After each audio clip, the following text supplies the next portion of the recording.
So, welcome back, everybody. And I hope everyone has had the chance to enjoy some coffee, enjoy some food outside. And it's great to have you all back here now for the second sessions of today's conference. And to kick things off for this next session, it's my absolute honour to welcome our next keynote speaker. It's His Excellency Professor Isa Ali Fantami, Minister of Communications and Digital Economy of Nigeria. And the Minister is going to be providing us with a keynote presentation to look at connecting the unconnected and providing a case study of Nigeria's broadband plan. So, Your Excellency, it's great to have you with us. And please, I invite you now to come and take your stage.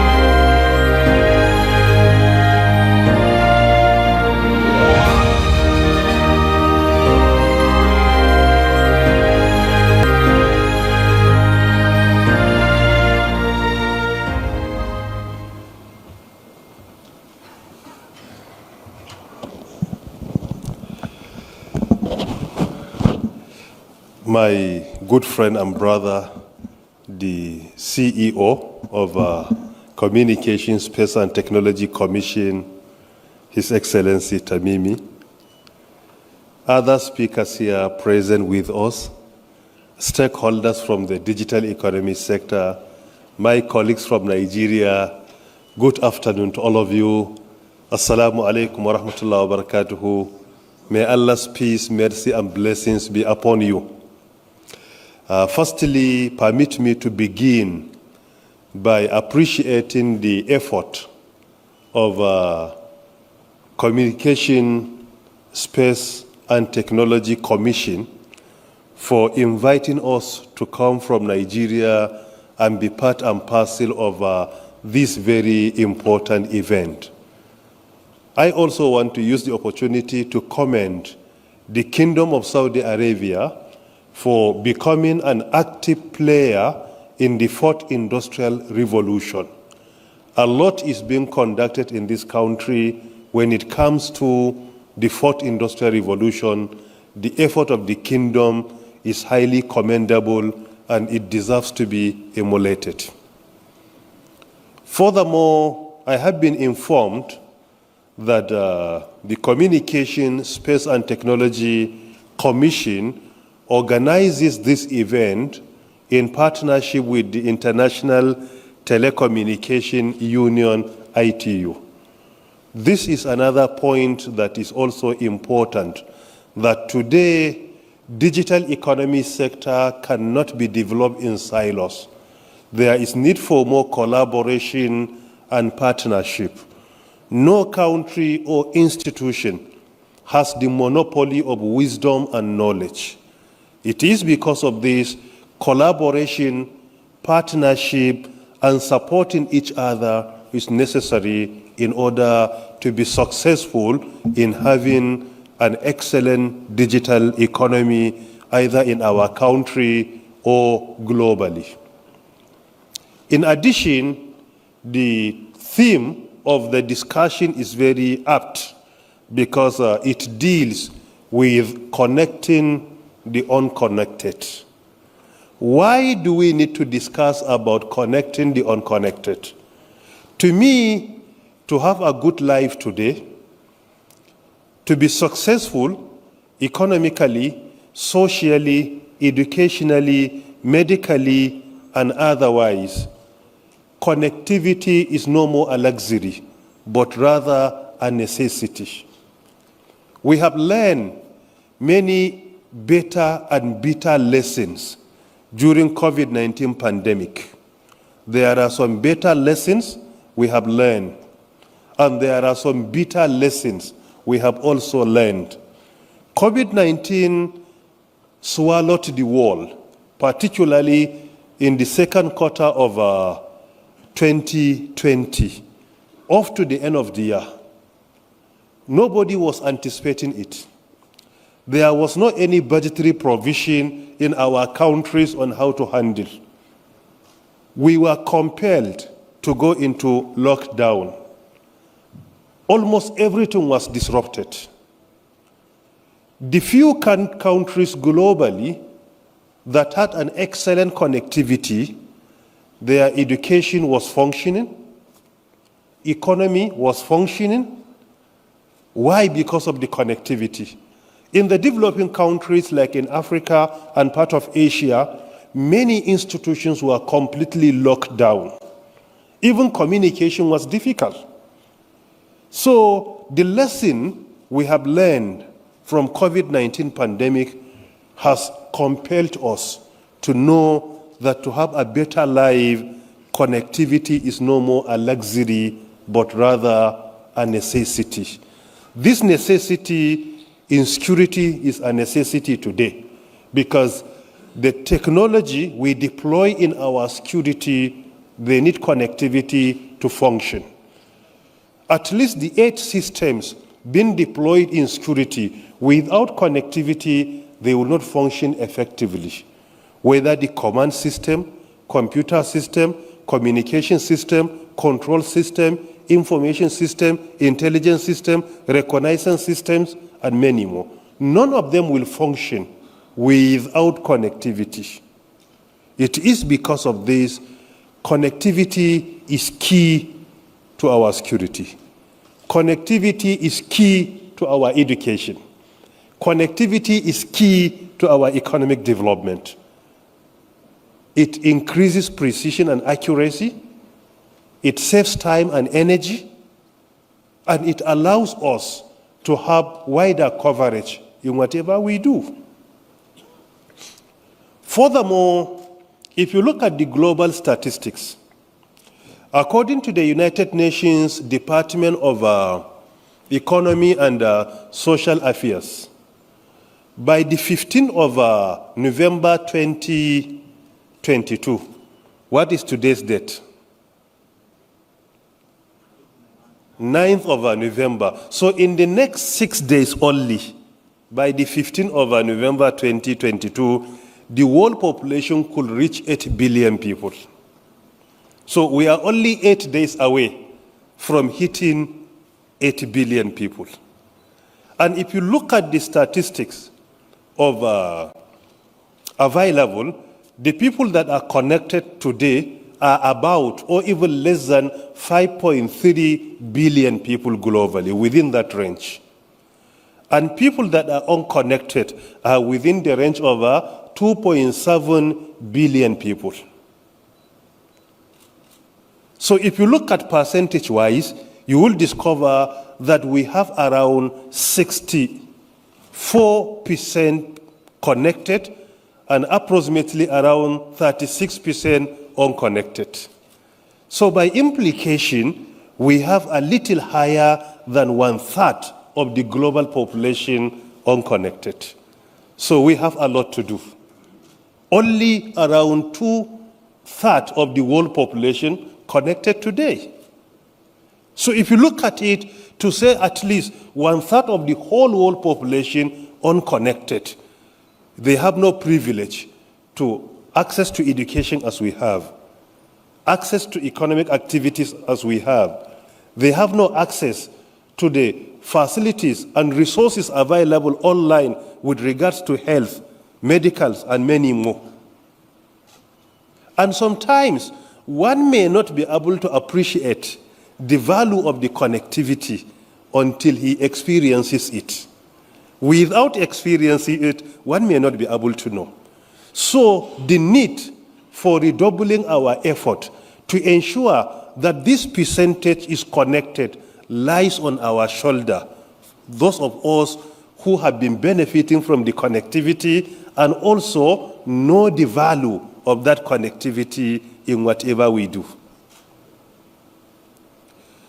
A report by the World Bank shows that if we can increase connectivity from around that 64% up to a minimum of 75%, there is a high probability that this will increase the global gross domestic product by a minimum of $2 trillion USD.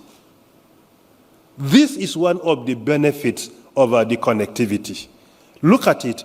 That increase in percentage with around 10% will provide additional 2 trillion USD to the global GDP. If you take a simple example, Massachusetts Institute of Technology advocated for what they call IDE, Innovation-Driven Enterprises, meaning we should try to accommodate our small and medium enterprises globally to be online and give them wider coverage, global visibility. At the time, the world was agitating and advocating for small and medium enterprises. MIT was more proactive, advocating for IDE, Innovation-Driven Enterprises. That concept, along with other initiatives, catapulted the serial entrepreneurs of MIT as a university. Their collective GDP since around 2016, the serial entrepreneurs, was approximately 2 trillion USD. By implication, if MIT were to be a country, it could be the 10th largest economy globally. Why? Because of the value of connectivity they deployed when it comes to small, medium, and medium enterprises, and also that visibility given by MIT to their entrepreneurs. And this is indeed very important. This is to show to us the benefit of our connectivity is not only restricted to socialization. There are so many benefits in security, so many benefits in economic development. According to our research conducted by Information Technology and Innovation Foundation, that in developing countries, 80% of economic benefits are attained through the deployment of ICT facilities. While in the developed countries, around 90% of their economic development, their success, discover that is attached to the deployment of ICT, and connectivity is part and parcel of that. Furthermore, if I can take Nigeria as a case study, it is indeed a success story. For example, I took over as a minister on the 21st August 2019. If you look at some of the initiatives we came up with, and the success story we have been recording is really mind-boggling. First thing we did was to transform the ministry and the whole sector from just ICT sector to a digital economy sector. And secondly, we developed the National Digital Economy Policy and Strategy for a Digital Nigeria with 8 pillars. Pillar number 1, developmental regulation. Pillar number 2, digital skills. Pillar number 3, solid infrastructure, which broadband connectivity is part of it. Pillar number 4 is a service infrastructure. Pillar number 5, digital services development and promotion. Pillar number 6, soft infrastructure.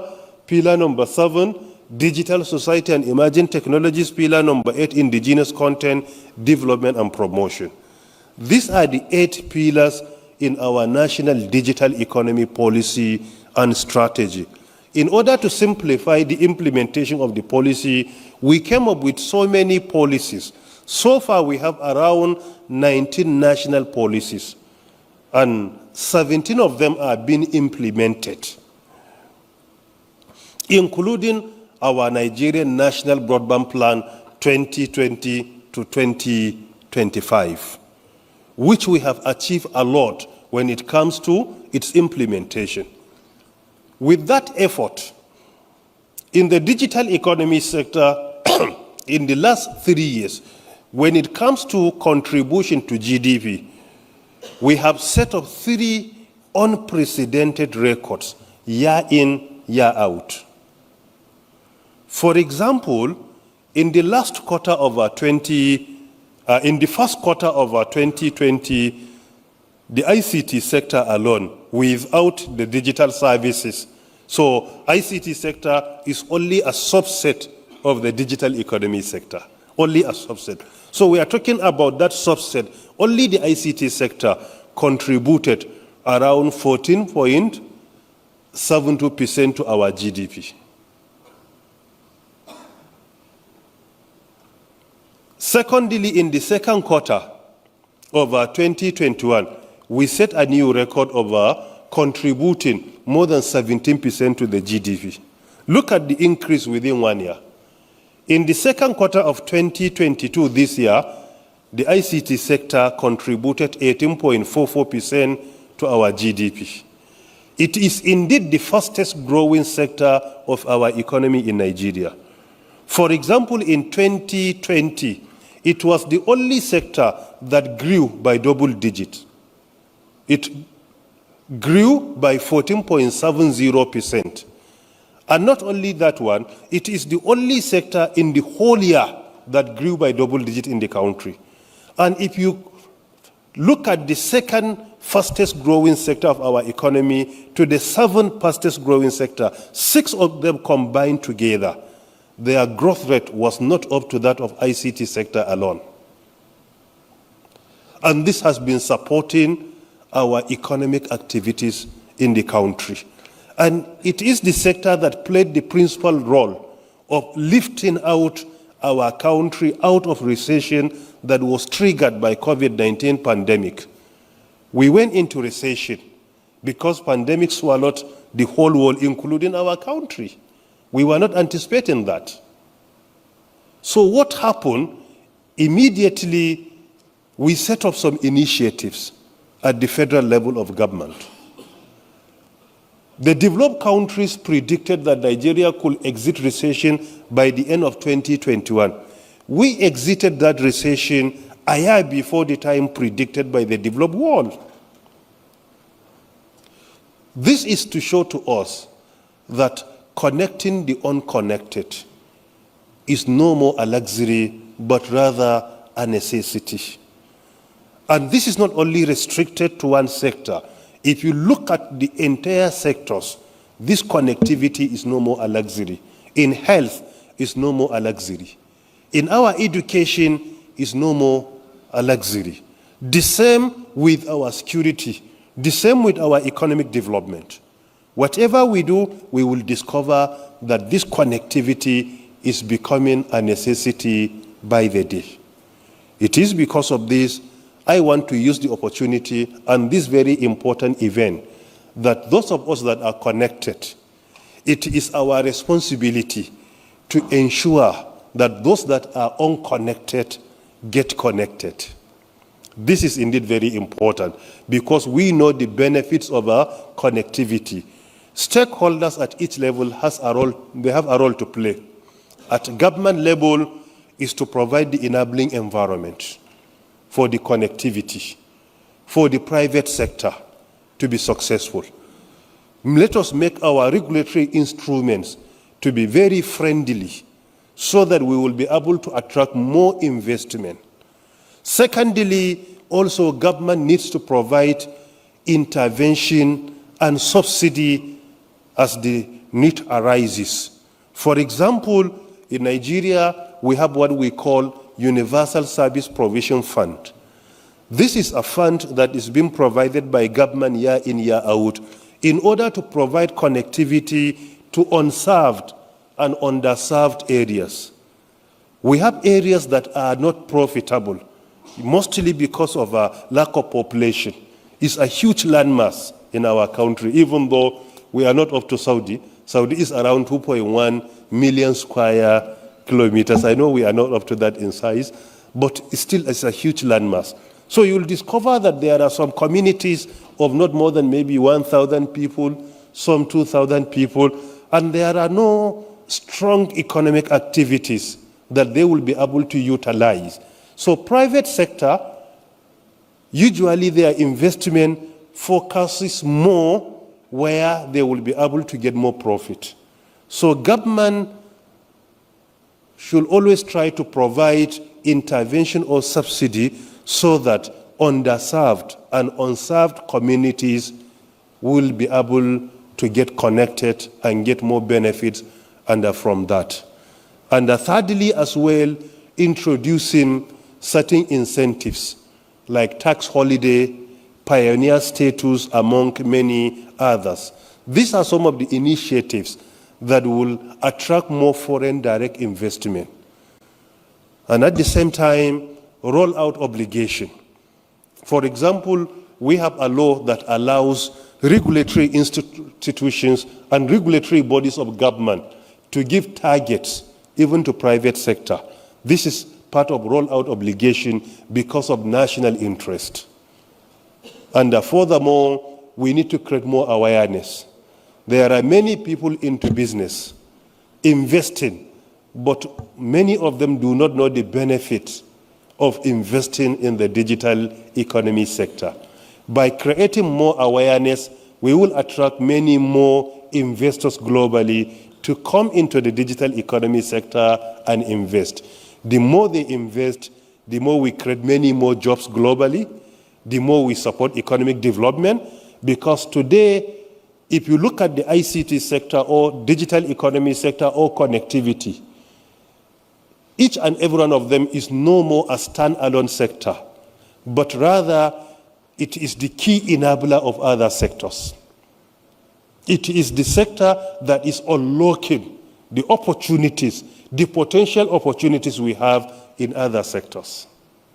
It is because of this we need to ensure that we attract many more investors into the sector, because we need to implement an approach where each and every stakeholder has a role to play. And the more we create more awareness, the more we partner together, the more we achieve it. We must try to be very ambitious when it comes to setting our target to get the whole world connected. This is indeed very important. We need to be very proactive, be too ambitious, so that the remaining percentage that is not connected will get connected. And finally, connectivity cannot be attained without addressing two major issues. Number one, affordability, which is very important. The more we reduce the cost, the easier for global citizens to patronize. For example, in Nigeria, as at 2019, when I took over, the average price of 1 gigabyte was 1,200 naira in our local currency. But today, the average price is within the range of 350 naira. From 1,200 naira in 2019 to 350 naira. If you look at it, the reduction is almost what? The reduction is more than 2/3 of the total cost. So the more we promote that, the more it becomes more affordable, the more our citizens patronize it. Secondly, the accessibility through digital skills. We need to ensure that we provide digital training to global citizens. If without training, they will not be able to utilize the connectivity. If they are trained, at least the basic training, it will facilitate that. Only last month in Nigeria, we signed an MOU with one of the tech giants with the plan of training 5 million citizens in Nigeria. Not only general training, but actually high demand digital skills, cutting edge digital skills.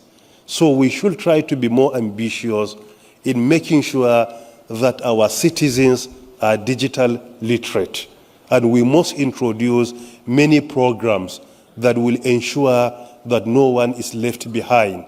For example, training for people in rural areas, training for people with disabilities, ICT for women. We should try to identify the categories that are left behind. We prioritize them, and we also ensure they understand the benefit and they join the trend in order to be successful.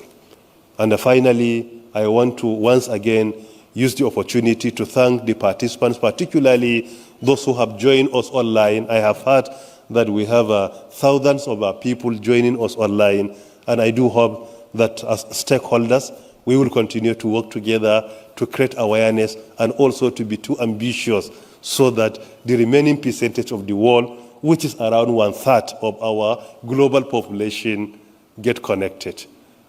And I can see my friend from ITU, Director Wario, is here with us. I'm glad to see you in Saudi Arabia, not in Bucharest or Geneva. My friend at Tamimi, thank you very much for the invitation, and I do hope that as stakeholders, we will continue to work together. The effort of the Kingdom of Saudi Arabia is highly commendable. The initiatives in the digital economy is worth emulation. There is no doubt about this. We are very proud of what this country has been doing in the last few years. Saudi Arabia is no more a follower in the fourth industrial revolution, definitely is one of the leading countries globally. And I do hope you will try to maintain that tempo. Thank you very much.